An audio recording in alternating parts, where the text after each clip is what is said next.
Hello everyone, welcome to my video. आज हम budget का क्या इफेक्ट होगा स्टॉक मार्केट में 2024 बजट का, इसके बारे में डिस्कशन करेंगे। और इस वीडियो में लास्ट में मैं कुछ ऐसे स्टॉक्स भी आपको बताने वाला हूं जो लॉन्ग टर्म इन्वेस्टमेंट को देखते हुए कंटिन्यूअसली पिछले 2-3 बजट को देखते हुए मैंने कुछ स्टॉक्स सिलेक्ट किए हैं, सेक्टर सिलेक्ट किए हैं जिसको में हम इन्वेस्टमेंट कर सकते हैं। तो पहले हम बात करते हैं कि जो नॉर्मल बजट है, पिछले जो बजट्स हैं, लगभग 6-7 बजट का मैंने डाटा लिया है, उनका क्या इफेक्ट होता है इंडियन स्टॉक मार्केट में।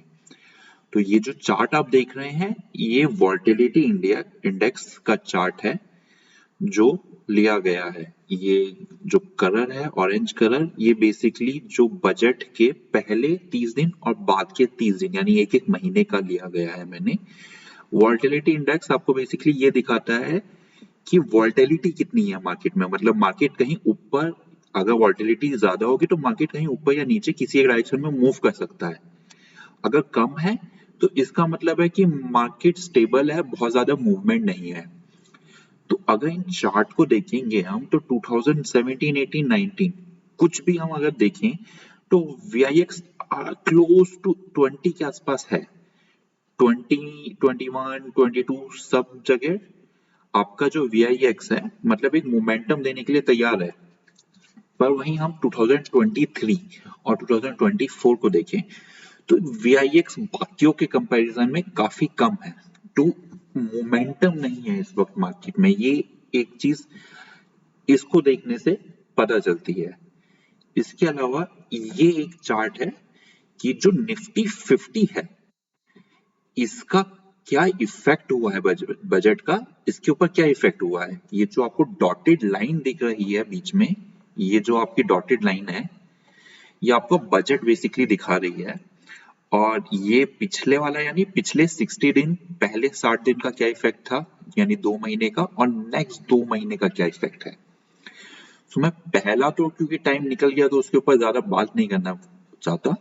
जो राइट साइड है यानी अगले 2 महीने के अंदर क्या नॉर्मली क्या इफेक्ट होता है, उस चीज के ऊपर बात करते हैं। तो अगर देखें तो सब जगह जैसे ऊपर वाली लाइन है, this is a red line 2020 में, आप देखिए कि एक अच्छा खासा मोमेंटम पहले नीचे की साइड और फिर ऊपर की साइड था आपका पहले 2-3 दिन, ये मान के चल सकते हैं। और उसके बाद काफी हद तक थोड़ा बहुत फ्लक्चुएशन आया पर वहीं पे स्टेबल रहा मार्केट 2 महीने तक। ये 2020 का है। इसके अलावा बाकी जो मैं ग्राफ हैं, ये आपका जैसे 2022 का दिख रहा है, इसमें भी आपका 1-2 दिन में मोमेंटम है, पहले नीचे गया है फिर ऊपर गया है और फिर ये थोड़ा सा स्टेबल होने के बाद फाइनली जो इसने मोमेंटम दिया था अपसाइड दिया था। इसी हिसाब से 2021 में देखिए आपका बजट अनाउंस होते ही ये नीचे चला गया, फिर एक रिवर्ट बैक मारा, स्टेबलाइज हुआ एंड वापस बहुत टाइम तक नीचे गया। तो इसके अलावा एक जो इम्पोर्टेंट चीज है वो है 2019, क्योंकि 2019 लास्ट टाइम भी इलेक्शन ईयर था। ये हमें बहुत इम्पोर्टेंट है याद रखना कि ये इंटरिम बजट है, ये पूरे साल का बजट नहीं है, इलेक्शन बजट है। अगले 2-3 महीनों का हमें बजट दिया गया है और एक लॉन्ग टर्म प्लान दिया गया है। तो ये जो हम कंपैरिजन करेंगे 2019 के साथ, तो 2019 में देखिए आप बहुत ज्यादा स्टेबल था, कोई मूवमेंट नहीं थी। क्योंकि अगर हम देखते हैं कि बजट के विद इन 2-3 महीने के बाद आपका इलेक्शंस आते हैं, तो यही चीज 2019 में थी। तो अभी क्या है, बजट में बहुत ज्यादा कुछ पॉजिटिव नेगेटिव चीजें हैं नहीं, क्योंकि ये छोटा बजट है, इंटरिम बजट है। तो यही एक्सपेक्टेशंस मैं इस साल भी लगा के बैठा हूं कि लास्ट 2019 को देखते हुए कि अगले 2 महीने तक जो शेयर मार्केट आएगी वो साइडवेज मोमेंटम रहेगा। 1-2 दिन फ्लक्चुएशन जरूर मिल सकता है, खासकर बजट के 1 या 2 दिन के बाद, पर लॉन्ग टर्म में 2 महीने तक मार्केट में मोमेंटम नहीं रहेगा। जैसे जैसे इलेक्शन पास आएंगे, क्योंकि आप नेक्स्ट गवर्नमेंट चूज करेंगे तो अनप्रेडिक्टेबिलिटी भी होती है। इन सब चीजों को देखते हुए शेयर मार्केट एक तरफ डायरेक्शन ले सकता है, पर वो सब चीजें होंगी आपका अप्रैल मई मार्च 2-3 महीने के बाद।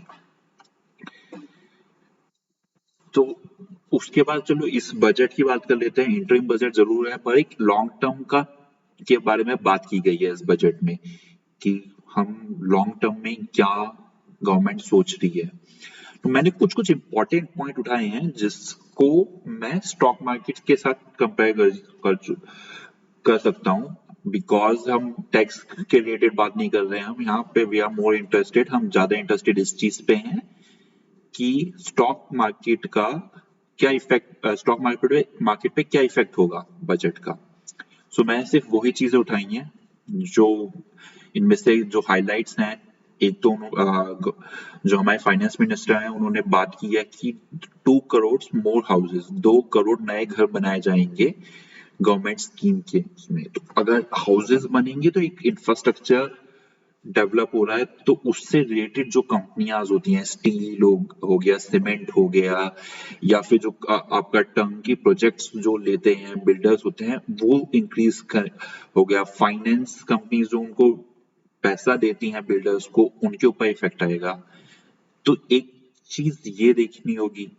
दूसरा जो बात की गई है कि फ्री इलेक्ट्रिसिटी दी जाएगी 300 यूनिट्स एवरी मंथ, ये इंपॉर्टेंट नहीं है, पर वो किस हिसाब से दी जाएगी। अगर रूफटॉप सोलर प्रोग्राम स्टार्ट किए गए तो इस हिसाब से जो रूफटॉप सोलर प्रोग्राम्स हैं वो एक बल्क में आने वाले हैं।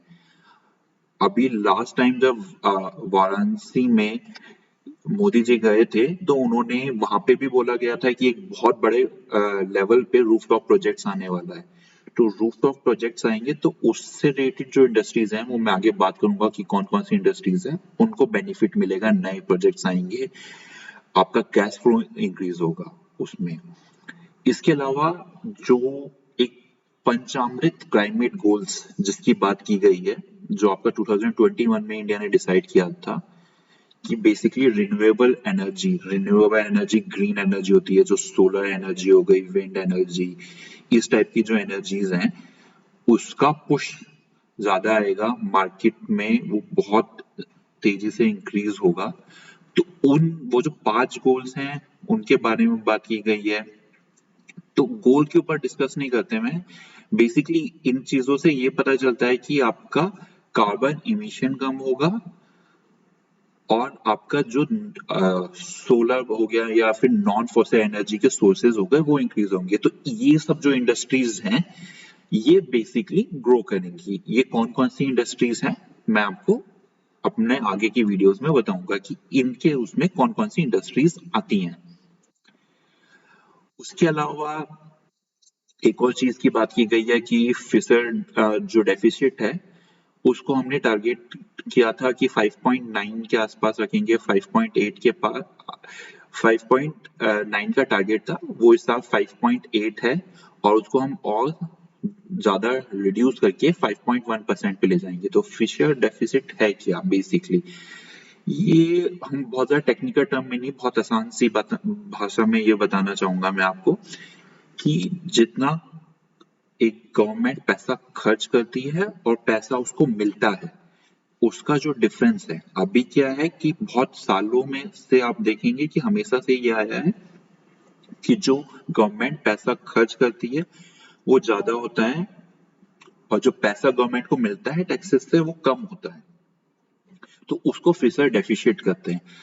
तो इसका कम होने से आप लोगों को क्या फायदा है, स्टॉक मार्केट में क्या फायदा है। बेसिकली अगर कम होता है ये चीज तो इसका मतलब है कि ओवरऑल जो इंडिया का फाइनेंशियल हेल्थ है वो अच्छी है। फाइनेंशियल हेल्थ अच्छे होने से आपका इकोनॉमिकली, लॉन्ग इकोनॉमिकली इफेक्ट्स जो होते हैं वो अच्छे होते हैं, बिजनेस लंबे टाइम तक टिके रहेंगे। ये सब चीजें जो होती हैं ये आपको एक टोटल ओवरऑल इफेक्ट डालती हैं जिससे आपका फॉरेन का पैसा आता है इंडियन मार्केट में, फॉरेन का पैसा और ज्यादा आएगा अगर इंडिया में फाइनेंशियली ग्रोथ होगी और फाइनेंशियली स्टेबल रहेगा। अगर बेसिकली इंडिया फाइनेंशियल स्टेबल नहीं रहेगा या फिर कुछ ऐसी चीजें होती हैं जिससे जो बाहर का पैसा आता है, फॉरेन इन्वेस्टर्स आते हैं, उनको डर लगता है कि हमारा पैसा डूब ना जाए, तो बहुत बड़ी अमाउंट में वो पैसा निकाल के ले जाते हैं, जिससे हमारा शेयर मार्केट शॉर्ट टर्म और लॉन्ग टर्म दोनों में ही इफेक्ट करता है। तो इसलिए ये फिक्स्ड डेफिसिट एक बेसिकली कंटिन्यूअसली पिछले 3-4 साल में रिड्यूस हो रहा है, इस साल भी रिड्यूस हुआ है, अगले साल और रिड्यूस होने की बात कर रहे हैं, तो ये भी बहुत अच्छा है। उसके अलावा एक रेल कनेक्टिविटी के बारे में उन्होंने बात किया था कि हम एक जो है नए नए कॉरिडोर्स बनाए जाएंगे, मतलब रेल कनेक्टिविटी को इंक्रीज किया जाएगा, बेसिकली एक बेटर इंफ्रास्ट्रक्चर क्रिएट किया जाएगा, नई ट्रेन्स बनाई जाएंगी, नए कॉरिडोर्स बनाए जाएंगे, मतलब आपके रेल पटरियां बिछाई जाएंगी, आपके नए रेलवे स्टेशन बनाए जाएंगे, ये सब इसमें बात की गई थी। सो ये सब तो हो गया कि ऊपर ऊपर से क्या है, पर एक्चुअली तो अपने को ये पता करना है ना कि किस कंपनी में या किस सेक्टर में ज्यादा फायदा होगा, इस बजट का या पिछले बजट का, क्योंकि हम देखें कि पिछले 2-3 साल में सेम ही एजेंडा पे बजट आए हैं और आगे भी अगले 1-2 साल तक, बल्कि 5 साल तक भी अगर मैं कहूँ तो इसी लेवल पे या इसी सोच के साथ आगे बजट आने वाले हैं। तो क्या कौन कौन सी इंडस्ट्रीज हैं?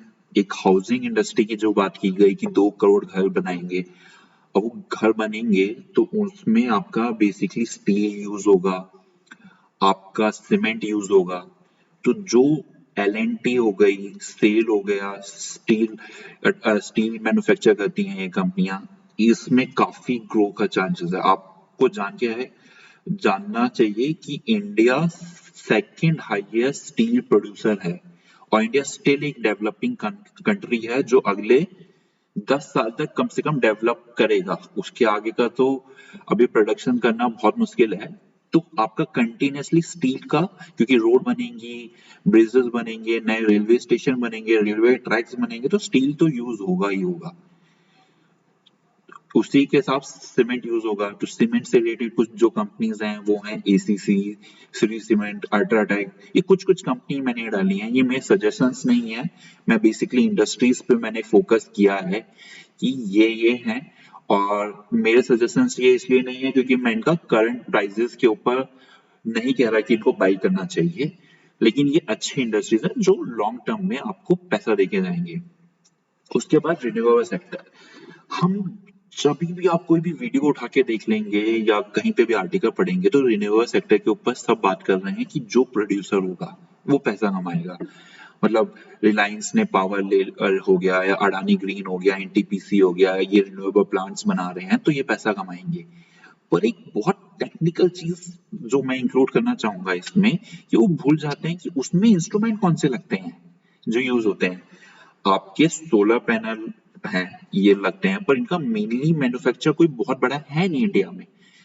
इसके अलावा सोलर पैनल भी आपका कहाँ लगेगा? आपका सोलर प्रोजेक्ट्स में लगेगा, लेकिन उसके अलावा कोई भी नॉन रिन्यूएबल प्रोजेक्ट होगा ना, रिन्यूएबल प्रोजेक्ट होगा, उसमें एक चीज जो लगती है जिसके लिए कोई मना नहीं करेगा, वो होगा केबल्स एंड वायर्स। जो आपकी कोल, ये पावर प्लांट होते हैं जो कोयले से बनते हैं, इसमें क्या होता है कि एनर्जी बन जाती है एक लार्ज स्केल में और उनको ट्रांसमिशन लाइन के थ्रू भेजा जाता है। पर सोलर प्रोजेक्ट्स हो गए, विंड प्रोजेक्ट्स हो गए, उसमें क्या होता है छोटी छोटी क्वांटिटीज में 5-5 मेगावाट पावर जनरेट होती है जिसको एक लार्ज कंबाइंड करके भेजा जाता है। तो उस फील्ड में kilometre of kilometres wires use होते हैं, which is a huge quantity. उसके अलावा आपके पैनल्स, कंट्रोलर्स, जो इलेक्ट्रिकल आइटम्स हैं, ये आपका बेसिकली हाउसिंग इंडस्ट्री में भी यूज होंगे, आपका रिन्यूएबल में भी यूज होंगे और हर जगह यूज होंगे। सो मेरी जो फेवरेट इंडस्ट्रीज हैं वो इस वक्त हैं केबल, वायर्स, पैनल्स, जो इलेक्ट्रिकल इंडस्ट्रीज हैं, ये बहुत अभी हैं। खासकर हमने अभी पॉलीकैब वगैरह का देखा कि एक कुछ पर्टिकुलर एक एफआईआर वगैरह हुई थी इनके अगेंस्ट, तो उससे स्टॉक काफी नीचे चला गया था, पर एक लॉन्ग टर्म में देखें तो ये सब जो स्टॉक्स हैं ये काफी बेनिफिट देने वाले हैं आपको। उसके अलावा अगर हम बात करें तो मैं कहा था कि एनटीपीसी हो गया, अडानी हो गया, आइनॉक्स हो गया, जेएसडब्ल्यू एनर्जी हो गया, ये सब तो ऑफ कोर्स सबकी नजर इन पे रहेगी क्योंकि रिन्यूएबल सेक्टर में जो नए नए रिन्यूएबल प्लांट्स बन रहे हैं वो इन्हीं के बन रहे हैं। इसके अलावा ये मैंने कुछ नाम लिए जिसमें एनटीपीसी और अडानी ग्रीन खासकर ग्रीन हाइड्रोजन के ऊपर भी बात कर रहे हैं। ग्रीन हाइड्रोजन एक नया एक सेक्टर आया है जो बेसिकली इंडिया को ऑयल, जो इंडिया का प्लान है कि ऑयल और गैसेस का जो हम इंपोर्ट करते हैं उसको कम कर सके, तो इसके ऊपर भी मैं आगे एक वीडियो लाऊंगा। पर एनटीपीसी एंड अडानी ग्रीन को स्पेशली मैंने इसलिए रखा है क्योंकि ये बड़े प्लेयर्स हैं जो इस वक्त ग्रीन हाइड्रोजन के ऊपर काम कर रहे हैं। उसके अलावा जो एक सेक्टर है वो सेक्टर है ईवी, क्योंकि हमने जब पंचांग में 5 एम्स की बात की थी उसमें हम इमिशंस, कार्बन इमिशंस अपने कम कर रहे हैं। कार्बन इमिशंस हम कम करेंगे तो उसमें एक बहुत इंपॉर्टेंट आता है कि इलेक्ट्रिकल व्हीकल्स। अब आप देख रहे होंगे कि नई नई कंपनियां हैं, फॉरेन कंपनीज भी इलेक्ट्रिकल व्हीकल्स लेते आ रहे हैं। तो इसमें जो आपका इंस्ट्रूमेंट्स यूज हो रहे हैं, क्योंकि मैं आपका नीचे लेवल से ऊपर लेवल की बात करता हूँ, नॉर्मली सब है कि हाँ भाई होंडाई बना रही है या फिर अब टाटा बनाने लग गया तो उसके शेयर्स बढ़ेंगे, पर टाटा जो बना रहा है वो अपनी इंस्ट्रूमेंट कहाँ से लेके आ रहा है, बैटरी कहाँ से लेके आ रहा है, ये सब चीजें इंपॉर्टेंट है। क्योंकि लार्ज स्केल में, क्योंकि ये तो क्या है आपका मेजर मेजर कंपनीज हैं, सब कार कंपनीज बनाएंगे, पर वो जो इंस्ट्रूमेंट्स हैं ना वो बहुत लिमिटेड 2-3 कंपनीज होती हैं जो बनाती हैं और उन्हीं से सब लेते हैं, तो उनमें ग्रोथ के ज्यादा चांसेस होते हैं। तो इसलिए अगेन सीमेंस है जो आपका ईवी बैटरीज पे भी काम कर रहा है, इलेक्ट्रिकल से रिलेटेड कोई भी इंस्ट्रूमेंट हो, और इलेक्ट्रिकल तो आगे बहुत ही ज्यादा आने वाला है। रिन्यूएबल की बात कर रहे हैं हम टोटली, अगर हम रिन्यूएबल्स में आएंगे तो हम विंड एंड सोलर से इलेक्ट्रिसिटी बना रहे हैं, बैटरीज बना रहे हैं। बैटरीज आगे सेक्टर्स में बहुत है, अम्ब्राजा बैटरीज इसलिए इंपॉर्टेंट है क्योंकि इसने काफी अभी अच्छे अच्छे प्रोजेक्ट्स हैं इसके पाइपलाइन में, so these are also very good stocks. उसके अलावा ये जो स्टॉक्स हैं जो ऑलरेडी काफी लाइमलाइट में आए हैं, सबको पता है, पर बिकॉज मैं बजट की बात कर रहा था इसलिए मैंने इनको इसलिए में भी इंक्लूड किया गया है कि आरईसी है, क्योंकि जितने भी रिन्यूएबल प्रोजेक्ट्स बनते हैं उनको ये फाइनेंस देता है एक, और एक सस्ते रेट पे फाइनेंस देता है। सस्ते रेट पे फाइनेंस देता है तो फायदा कैसे? फायदा इसलिए क्योंकि ये काइंड ऑफ पीएसयू है, तो गवर्नमेंट को पैसा निकालना भी आता है, और क्योंकि वो 6% पे देते हैं, बाकी प्राइवेट ऑर्गेनाइजर्स आपको 8% पे देते हैं, तो ज्यादा लोग इनसे लेंगे पैसा। तो एक लॉन्ग टर्म में आपका ग्रोथ काफी हद तक मिलने को मिलेगा इस सेक्टर में, क्योंकि जितने भी पावर प्रोजेक्ट्स हैं और रिन्यूएबल एनर्जीज हैं सब में नॉन बैंकिंग फाइनेंशियल यही है। उसके अलावा जो कॉरिडोर्स की बात की गई थी कि रेलवे का नया स्ट्रक्चर बन रहा है, उसमें आरवीएनएल एंड एल्कॉन जो आपका रेलवे इंफ्रास्ट्रक्चर बनाते हैं, इनको टंकी प्रोजेक्ट्स मिलने वाले हैं, पर दिस आर ऑलरेडी काफी हाई है, प्राइसेस काफी हाई है, लाइमलाइट में है, तो कोशिश कीजिएगा अगर इनमें किसी कारण से डिप आता है, आपको ठीक प्राइसेस पे मिलते हैं तो इन स्टॉक में जरूर इन्वेस्टमेंट कर सकते हैं। पर उसके अलावा तो आप बाकी सब स्टॉक्स तो मैंने आपको, सो जो बजट से रिलेटेड जो स्टॉक्स थे या इंफॉर्मेशन थी वो सिर्फ इतनी ही थी। इसके अलावा मैं एक और वीडियो डालूंगा जिसमें जो ब्रेकआउट हुए हैं आज स्टॉक्स, जो ट्रेंडिंग एनालिसिस में देखते हुए जो आज ब्रेकआउट हुए हैं उनकी वीडियोस मैं डालूंगा, तो उनको भी आप जरूर देखिएगा। So okay, thank you for attending my video, keep learning, keep earning, bye.